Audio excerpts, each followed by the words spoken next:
Hey guys, Andrew here, CMP Attachments. Today we're going to do a diverter install, this Grapple, this Cat Mini excavator. For those of you who have single auxiliary hydraulics, we have an option for that. So let's go over some of the required tools. Basically just a basic tool set.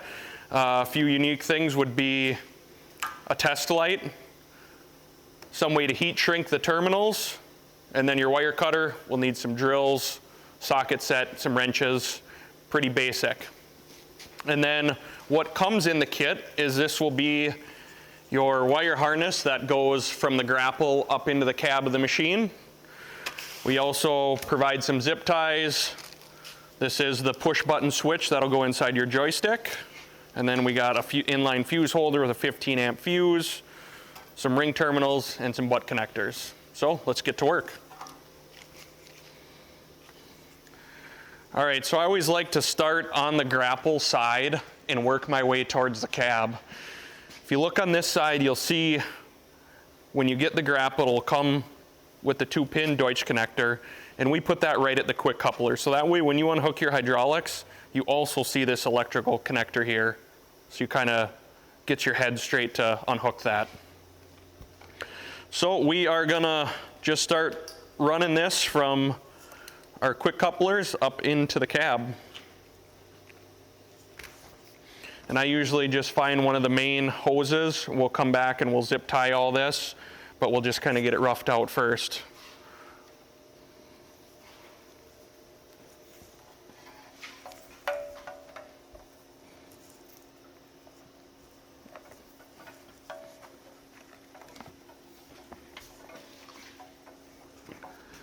This is usually about a 3-hour install. It's a little bit easier on machines that don't have cabs if you just have an open station. So now that we kind of got it close down on this end, we'll get some zip ties and we'll get her tied up. We're going to leave a little bit of slack here so that you got room to grab onto it to unhook the connector.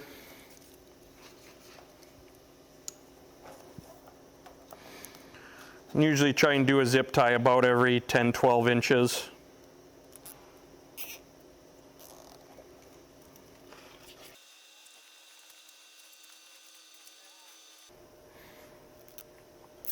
It's important to keep this wire tied up nicely so that you're not snagging it, especially when you get into the tree work and demolition kind of stuff. When we get up to the pivot points, we want to make sure that this wire is not going to get pinched anywhere.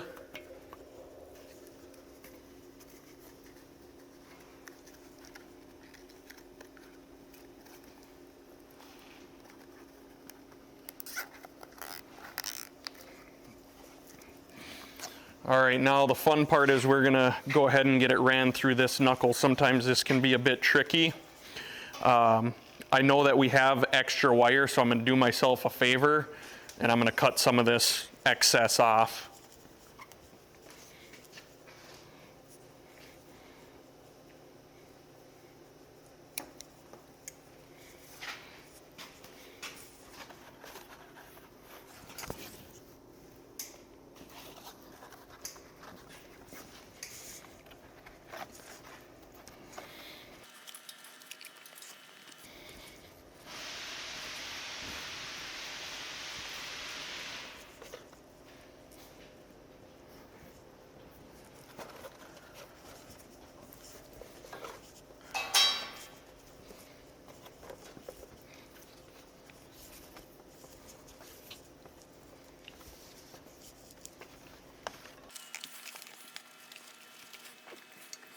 All right, now we're going to go ahead and just tuck some of that wire inside of there.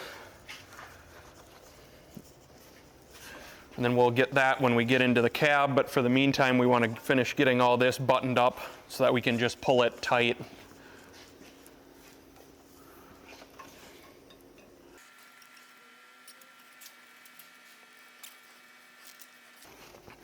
Then when we get to this point, I just follow the extra slack from the hoses so we know we're not going to pull it too tight.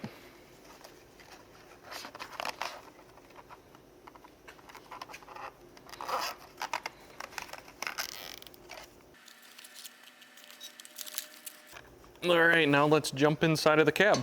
So we went ahead and we removed the rubber mat off the floor, and there's a nice little inspection panel for us here. So now that we shoved our wiring through there, now we're gonna go ahead and grab it on this side. Pretty much every one I've done underneath this seat always makes an excellent spot to make all your splices, to attach your ground. This particular machine, the fuse box is right there, so that also works out super well.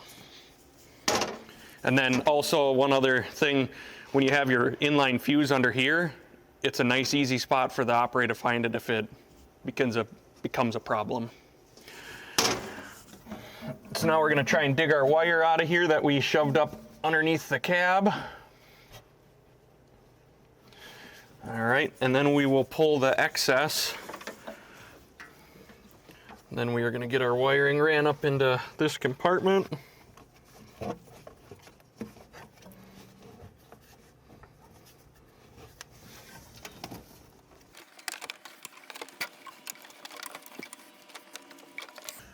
All right, so now we're good to go there. We'll leave that for now. Now what we're gonna do is we're gonna take apart this joystick. We'll get our switch mounted in there, run our power down from the joystick, get it down to here, and then we'll finalize everything down there. So we'll go ahead and get this joystick pulled apart. Every machine's a little bit different, but we seem to always find a way. We do also opt for an optional foot pedal switch. That would just go on the floor of your cab. All right, so if you look at this joystick, we actually have room right here to mount that. So our switch requires a 1/2-inch hole. These step bits work absolutely awesome for plastic. If you don't have one, that's fine. Just drill a small pilot hole, like a 3/16 hole first, and then just real lightly go in. With your 1/2-inch bit then. So we have, in this particular joystick, we have 2 possible spots where we could put this switch. It's kind of going to be operator preference. I'm going to go ahead and I'm going to go with the outside one, just because then it's not quite as far of a reach.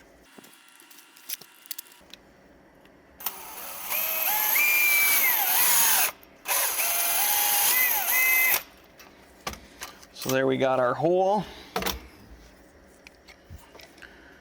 We can get our switch mounted in there now. Can you show the hole there, Andrew?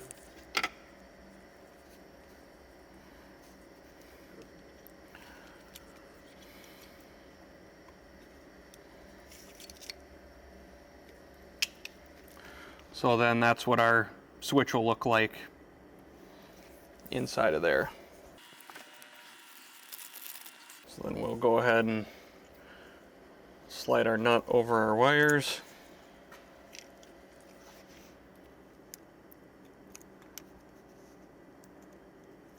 And we'll go ahead and get that threaded on there.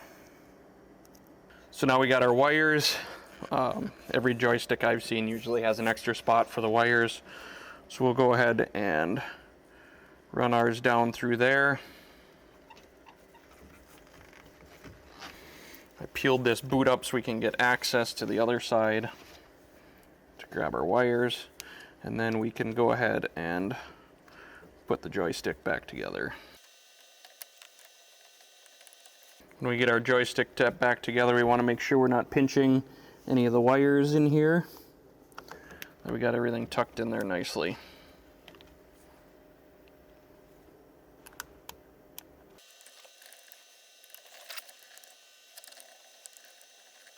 So now that we got our joystick back together, we now have our button, so this will now select our rotate function. All right, so now we're going to grab that chunk of wire we cut off earlier, and we have to connect it to our switch and then get it down to where we're going to make the rest of our connections. So I'm going to go ahead and feed this down through the joystick.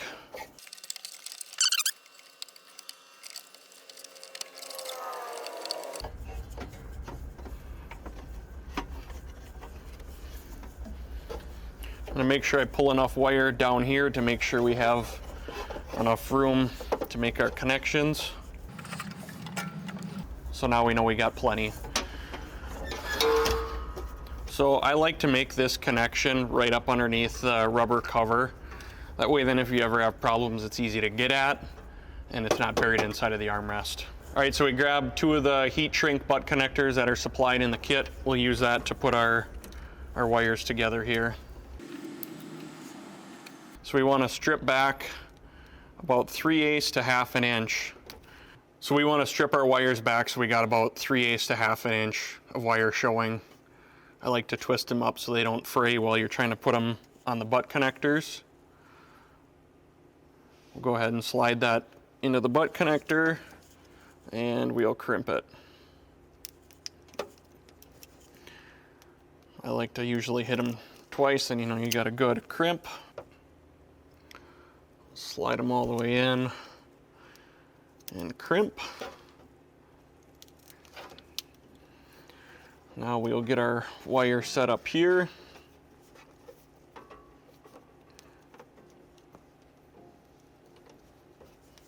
Make sure we leave enough slop so that our joystick can still move around. So we're going to cut this here.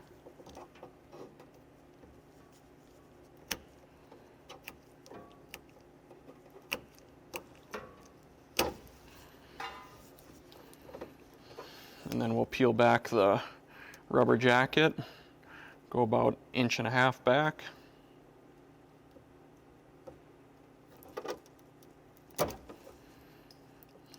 And then we have our wires here again. Same thing, peel back about 1/2 inch.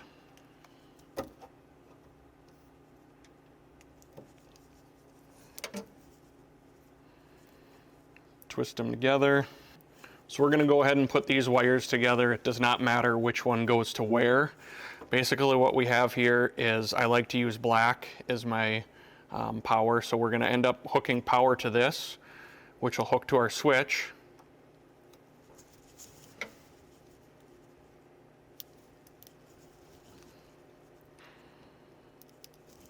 So now our switch will have power when we hold it, which is in turn going to send our signal back down this line, down to the boom to tell our grapple to rotate.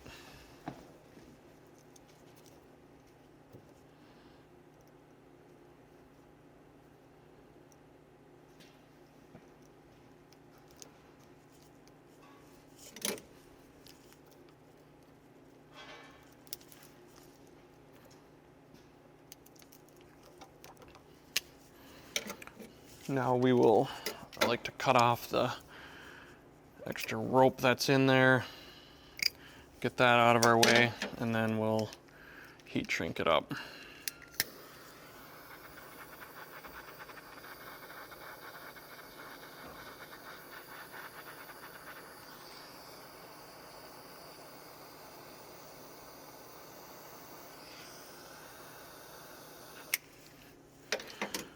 So now we can go ahead and button all this back up. I think we'll just leave this wire float. There wasn't enough room to follow next to this one, so we had to run this one on the back, but that should be good. We'll go ahead and get our cover put back on there.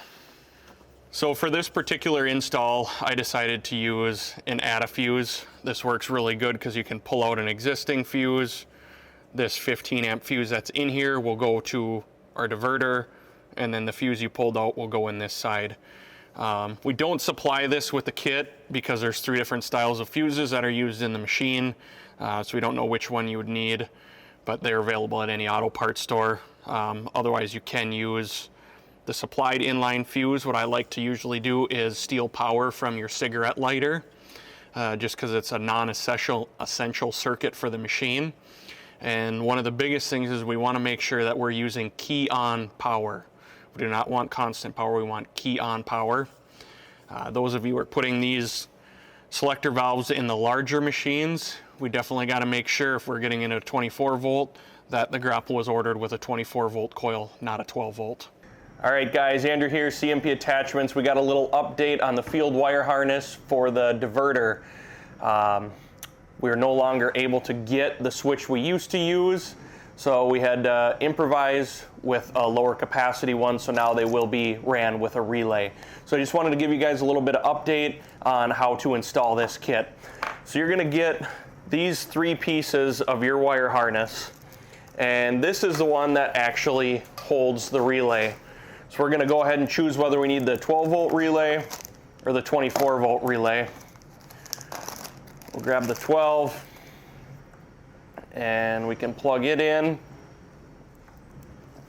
Now, as far as hooking it up, we have this one. This goes to your key on power, and it is also labeled key on power. I like to use a cigarette lighter, great source for power. These 2 white wires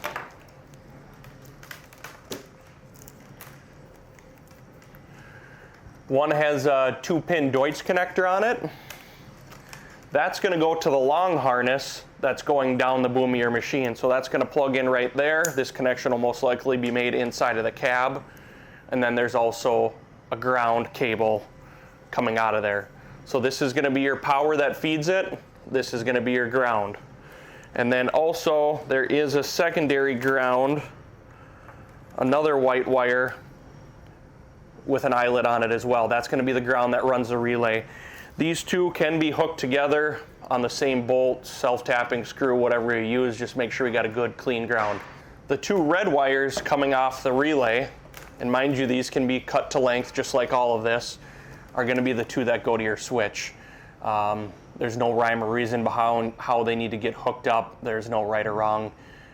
It's just a power in, power out. So the rest of the install will continue the same. We'll run this long harness down the boom. This will be the short piece that goes from the grapple. And that's all I got for you, a little update. So when we designed this wire harness, this DIN connector that is on your coil, we actually decided to go with one with a red LED light in there. And that works out as a huge diagnostics tool if you do run into problems. With the wiring running down the boom like that, when you get into demo and tree work, it is possible that you will snag it or pinch it. So this is a huge tool that you can use. If your grapple won't rotate, check this light first. So now we got the key off on the machine and we're gonna look in here. Go ahead, Olaf, and press the button. We have no red light, so we've just confirmed again that we're on key on power and we will not have any battery drain. Go ahead and turn the key on and then tap the button. See, now you can see that button, that red LED lighting, so now we know we're good to go. All right, now we got everything working, so we'll go ahead and test our functions. Go ahead and make it clamp. So we have it set up so that it defaults towards the clamp. So if you get into trouble and you need to let go of something, you still always will have your clamp function. Now he's running his normal hydraulics with his right thumb for the clamp. And when he wants to run the grapple, the rotation, he's gonna hold our button with his left thumb and still run the factory hydraulics, and now it's gonna rotate. It is a push and hold, so while you're rotating, you're gonna push and hold the entire time. When you're ready to clamp, let off the thumb, and we'll be back at clamping.